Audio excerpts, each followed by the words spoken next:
আমি খুব বিস্ময়ের সাথে লক্ষ্য করছি গতকাল রাত থেকে সোশ্যাল মিডিয়াতে আওয়ামী লীগ এবং বিএনপি একসাথে ন্যায়ের পক্ষে প্রচারণা চালাচ্ছে। প্রথমে সংস্কারই চায় না, তারপরে তারা চাপে পড়ে বাধ্য হয়ে সংস্কারের পথে আগিয়েছে। তারা গণভোটও চায় নাই। প্রথমে তারা বলেছিল গণভোটের প্রয়োজন নাই, আইনগত ভিত্তিরই প্রয়োজন নাই। জনগণের চাপে তারা সেটাতেও রাজি হয়েছে। এখন নতুন প্যাচ দিচ্ছে জাতীয় নির্বাচনের দিন, যাতে গণভোটটা গৌণ হয়ে যায়।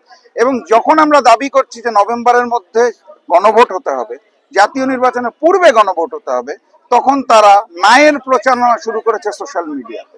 আমি জানতাম গণভোট হলে বাংলাদেশে যে স্বৈরাচার যারা ছিল আওয়ামী লীগ, তারা না ভোট দিবে, আর ফ্যাসিবাদ বিরোধী আমরা সকল শক্তি হ্যাঁ পক্ষে ভোট দিব। আমি খুব বিস্ময়ের সাথে লক্ষ্য করছি গতকাল রাত থেকে সোশ্যাল মিডিয়াতে আওয়ামী লীগ এবং বিএনপি একসাথে ন্যায়ের পক্ষে প্রচারণা চালাচ্ছে, আর বাকি সবাই হ্যাঁ পক্ষে প্রচারণা চালাচ্ছে। এটা দুঃখজনক।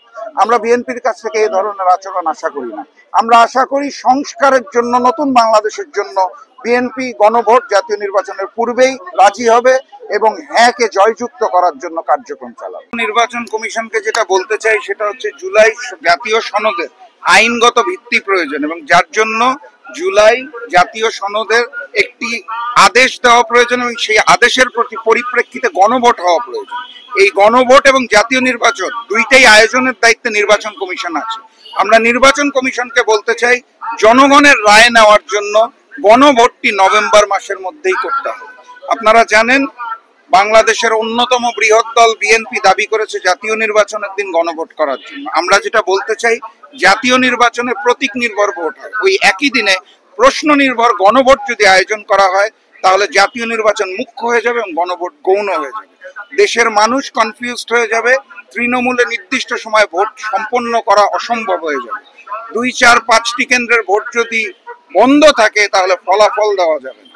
আমরা হাজারো শহীদের রক্তের বিনিময়ে যে নতুন বাংলাদেশ পেয়েছি, সেই বাংলাদেশে আমরা জুলাই সনদকে অপমান করার কোনো অধিকার রাখি না, কোনো দলও রাখে না, কোনো ব্যক্তিও রাখে না। অতএব জনগণের রায় নিতে হবে। আমরা মাত্র 50-52 জন রাজনীতিবিদের রায় নিয়েছি, সেটা দিয়ে তো আর ফলাফল হয় না, আইনি ভিত্তিতে হয় না। দেশের মালিক যদি জনগণ হয়, তাহলে জনগণকে ভোট দিয়ে আইনি ভিত্তি দিতে হবে। এই কারণে আজকে আমরা নির্বাচন কমিশনে স্মারকলিপি জমা দিতে এসেছি, যেখানে স্পষ্ট করে বলা হয়েছে যে নভেম্বরের মধ্যেই গণভোট আয়োজন করতে হবে।